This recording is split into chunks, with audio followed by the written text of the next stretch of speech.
Bonjour à tous, vous vous êtes probablement déjà demandé mais où terminent les déchets ménagers à recycler?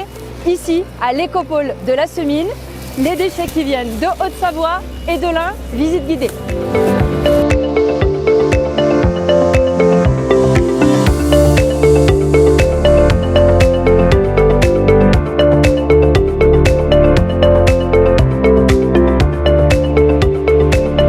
Forcément, on a une partie administrative. On a un pôle qui est dédié aujourd'hui aux déchets en petite quantité, qu'on récupère dans les déchetteries et qu'on regroupe. On a un pôle qui est une première française, voire européenne, voire mondiale, sur le tri et le recyclage des peintures acryliques. Et puis, on a aussi toute l'extension des consignes de tri qui sont gérées, d'où les matières derrière moi, pour à peu près 1 million d'habitants qui vont de Chamonix jusqu'à Oyonnax.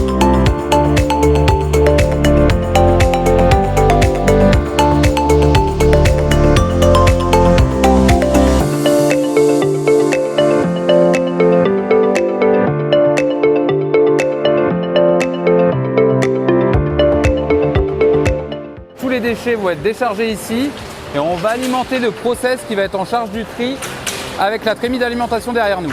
Alors après la phase d'alimentation, on va entrer directement sur nos process. Il est composé à peu plus de 220 équipements. On va retrouver les convoyeurs, les machines de criblage, les machines de tri optique, des overbands et des courants de Foucault pour faire les séparations métaux ferreux, non ferreux. Et ensuite on arrive en cabine de tri. Il faut savoir qu'on alimente la chaîne de tri à 15 tonneurs.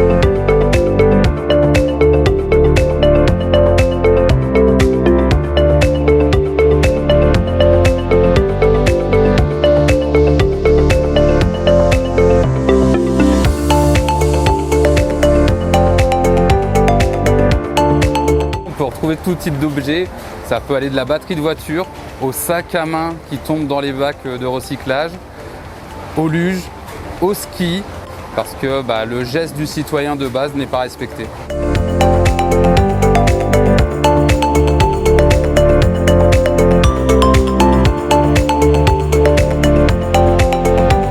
Quand tous les points sont verts, c'est que c'est positif, c'est que toutes nos machines sont en fonction.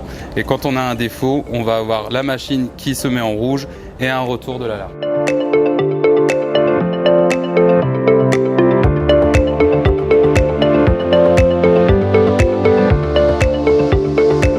Le but de l'opération sur notre process de déconditionnement, ça va être de séparer le contenant du contenu. C'est-à-dire qu'on va récupérer la fraction liquide qui reste potentiellement dans les pots de peinture et on va séparer ensuite la partie ferraille des pots et les pots plastiques.